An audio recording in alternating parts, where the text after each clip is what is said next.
You know, so far I've only been to London once, but I still managed to irritate an entire group of British people on my trip.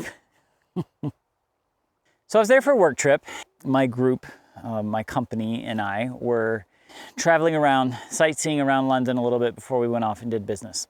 And the way you get around London, if you haven't been there, is to take the subway. That is by far the fastest and easiest way to get around London, I think. There's a learning curve, but once you get used to it, you can get anywhere you want in London on the subway, which is really pretty impressive. And to get on the subway or the tube, mind the gap. You have to go down these really long escalators to get really deep underground. And there's parts of some of those subway stops, you feel like you were just descending miles underground. You feel like you are just going way down there. London's a very busy place, and depending on what time of day you're going places, it can get kind of crowded. Those escalators get full, the subway platforms get very full, and it's a busy place. They've got these escalators, which I want to point out are not very wide. They're pretty narrow little escalators, but apparently they are designed for 2 columns of people. A row of standers on the right side and a row of walkers or runners on the left side, just like we would do in the States. Only our escalators would be twice as wide.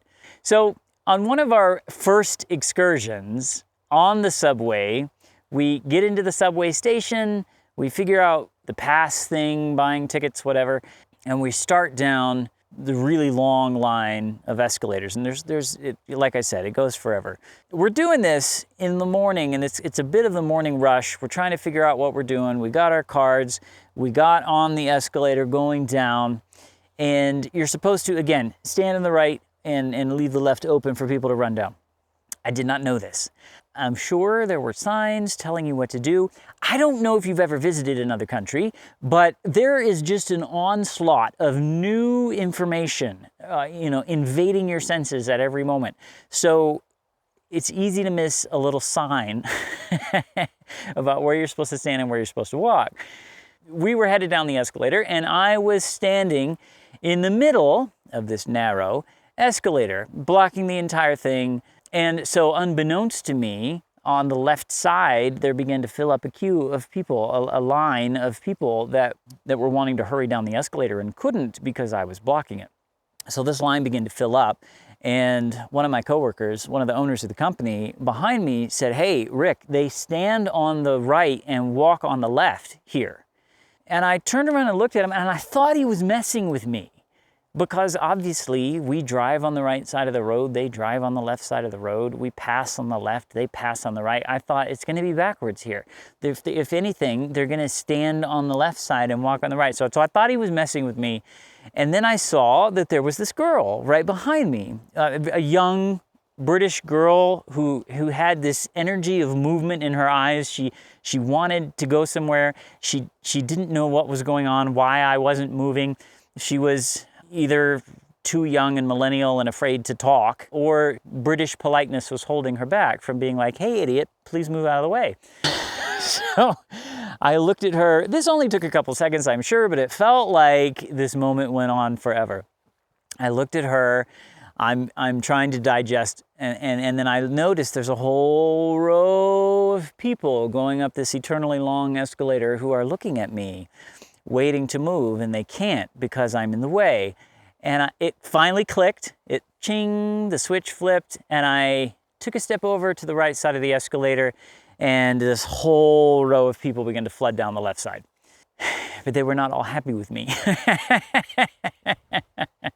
Indeed, one of them, as he passed, and he'd been stuck further up the escalator as he went by me there, and he was just dressed to the nines. I mean, dressed spectacularly. If you're going to London and you don't live in like LA or New York City, buy a couple of outfits because they dress up there. I have never felt so dressed down in my life as I have in London.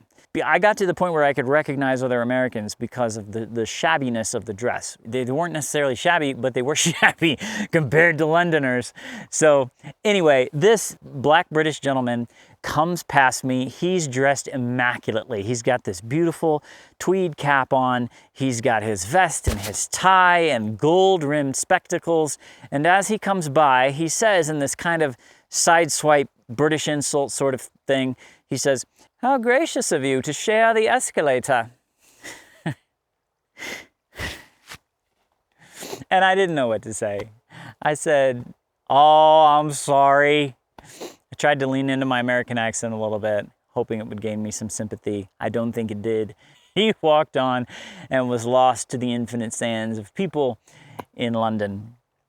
The lady behind me had a little bit of sympathy on me.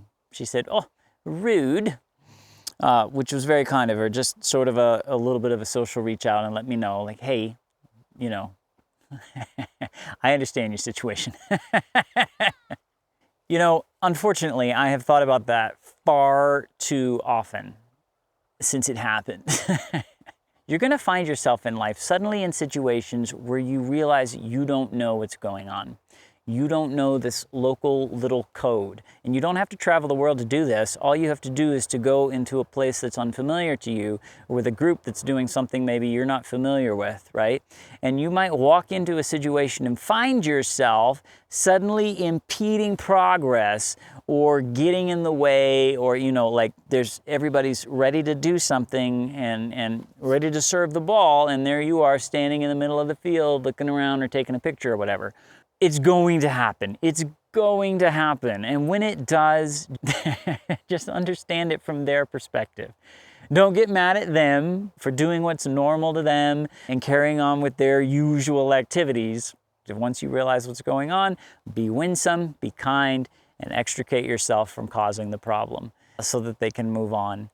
You're going to also find yourself in life where people are interrupting you and your normal flow. And you're shocked at their, what seems like a startling lack of self-awareness. How can they not realize that they are stopping this entire thing from happening? Take a moment and be kind.